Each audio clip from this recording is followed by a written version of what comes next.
O multímetro é o melhor amigo de quem quer aprender a consertar placas eletrônicas. Só que para muita gente, essa ferramenta aqui acaba se tornando um bicho de 7 cabeças na hora de realizar um diagnóstico preciso na placa eletrônica. Então nessa aula eu quero te mostrar de um jeito simples e direto as escalas, os números, os símbolos que você vai encontrar no multímetro para fazer as suas primeiras medições. As primeiras medições que, aliás, todo técnico iniciante precisa dominar para um diagnóstico, para começar a entender uma placa eletrônica de maneira profissional. E no final, quero te mostrar qual é a medição que mais causa confusão e como evitar o erro que quase todo mundo comete na hora da medição. Então, se esse tema fez sentido para você, já deixa o seu like no meu vídeo para que a gente possa já ir para a minha bancada. Antes de medir qualquer coisa, você precisa entender a sua ferramenta de trabalho. Aqui no nosso multímetro, ele vai ter as suas pontas de prova, né, que são esses cabos aqui, e o próprio multímetro. Ele se chama multímetro porque ele tem várias medições nas suas escalas. Aqui no meio nós temos a entrada comum da nossa ponta de prova. Esse conector, essa ponta de prova, ela basicamente nunca sai daqui, sempre vai ser conectada aqui. As outras duas entradas, ela vai depender da medição que a gente quer realizar. Na maioria das vezes, o próprio multímetro já nos mostra o que ele mede nessa entrada. Então, por exemplo, tensão, miliampere e ohm, a gente utiliza essa entrada. Se eu quiser fazer a medição de corrente até 10 amperes, eu utilizo essa entrada. Então fique sempre atento às informações que o próprio instrumento traz para você. Aqui embaixo ele já traz também, nessa entrada ele vai medir no máximo 200 mA e no máximo 600 volts.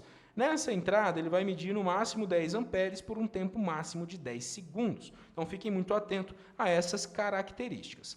Aqui mais acima, nós temos a chave seletora do nosso instrumento e ao redor da nossa chave seletora nós temos as grandezas que esse instrumento faz a medição. Então nós temos um V e uma senoide, tensão e corrente alternada, 600 e 200.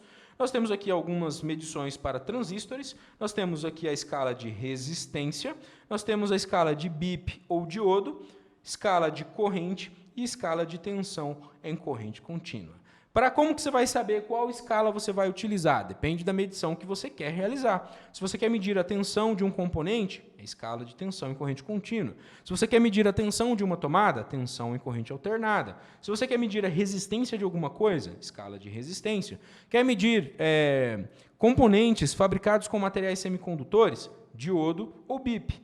E se você quer medir a corrente de algum circuito, escala de corrente elétrica. Então isso é extremamente importante e fundamental que você conheça cada função do seu instrumento. Quando você realizar a medição utilizando as duas pontas de prova, ele vai apresentar no display um valor e você precisa saber interpretar esse valor para saber se a medição, se o componente está correto ou não. Agora você pode estar se perguntando quais são as principais escalas que você vai utilizar. Na grande maioria das vezes são 3: tensão elétrica, resistência elétrica e diodo. No caso, pode ser a continuidade também, o símbolozinho da continuidade, tá? Então, essas são as 3 escalas que você vai utilizar. Tensão em corrente contínua, na maioria das vezes, para medição de placas. Resistência elétrica, para verificar a isolação, a resistência dos componentes. E diodo ou continuidade, para verificar alguns componentes fabricados a partir de materiais semicondutores.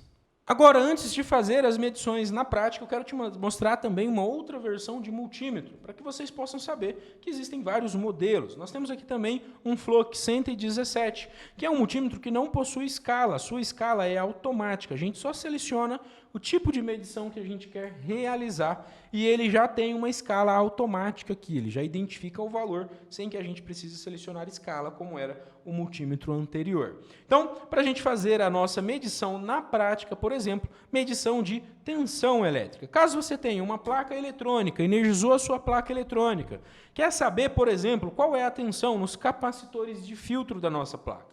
Lembrando que essa entrada de alimentação é 220, a gente deveria ter algo próximo aqui a 300 volts. Para a gente saber, a gente pode virar a placa e medir aqui por baixo, ou eu posso fazer a medição também direto na minha ponte retificadora. Então, estratégias para facilitar. Então, eu coloco na escala de tensão e corrente contínua, porque essa tensão aqui já passou pela retificação, então ela está em contínua. E eu posiciono, tensão é sempre em paralelo, no positivo e no negativo da fonte que eu quero fazer a minha medição. Aqui no meu multímetro apresentaria um valor de aproximadamente 300 volts. Se eu quisesse saber se o meu microcontrolador está sendo alimentado, eu precisaria medir a tensão do meu regulador de tensão, que é esse componentezinho pequeno que está bem aqui no canto. Então, eu colocaria a ponta de prova negativa no negativo do meu regulador e a ponta de prova positiva no positivo do meu regulador, para verificar o meu 5 volts aqui que estaria sendo fornecido pelo meu componente para alimentar o meu microcontrolador. Então, lembrem-se que, para fazer a medição de tensão, é sempre em paralelo entre o positivo e o negativo. Se for em uma medição de tensão alternada, entre a fase e o neutro, fase e fase, certo?